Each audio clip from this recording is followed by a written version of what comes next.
बात है 1979 की। बिहार की एक जेल में 17 लोगों को बंदी बनाकर रखा गया। इन 17 लोगों में से 11 पुरुष और 6 महिलाएं थीं। जिन अपराधों के लिए इन कैदियों को गिरफ्तार किया गया था वो कोई इतने बड़े अपराध नहीं थे कि जिनके लिए उनको इतने लंबे समय तक कैद किया जा सके।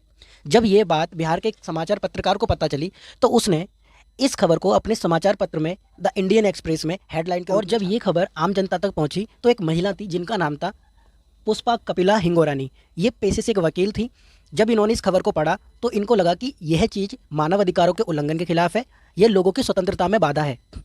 तो उन्होंने इस इलीगल एक्टिविटी को ख़त्म करने के लिए आवाज़ उठाना शुरू कर दी। वह सबसे पहले बिहार के उस जेल में गए जहाँ पर इन 17 कैदियों को कैद करके रखा गया था। उसमें से एक कैदी से ये मुलाकात करती हैं जिनका नाम था हुसैन खातून। और उन 17 कैदियों की तरफ से हुसैन खातून के नाम से ये एक सुप्रीम कोर्ट को जनहित याचिका दायर करती है और सुप्रीम कोर्ट को भेज देती है। जब सुप्रीम कोर्ट के पास ये जनहित याचिका पहुंचती है तो सुप्रीम कोर्ट भी हैरान हो जाता है कि स्वतंत्र भारत में जहाँ सभी को स्वतंत्र रूप से जीने का अधिकार दिया गया है वहाँ पर ऐसी इलीगल एक्टिविटी हो रही है।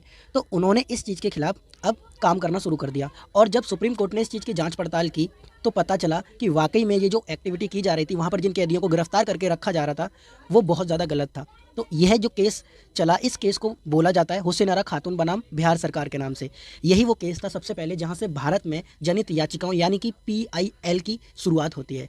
अब सुप्रीम कोर्ट ने इस PIL की तर्ज पर न केवल बिहार के बल्कि भारत के सभी राज्यों की जेल की जांच पड़ताल करना शुरू कर दी। और वहां पर उन्होंने पाया कि ऐसे केवल बिहार में 17 कैदी नहीं थे, पूरे भारतवर्ष के पूरे भारत राज्य में ऐसे 40,000 कैदियों को रिहा किया गया जो बिना किसी अपराध के जेल में सजा काट रहे थे।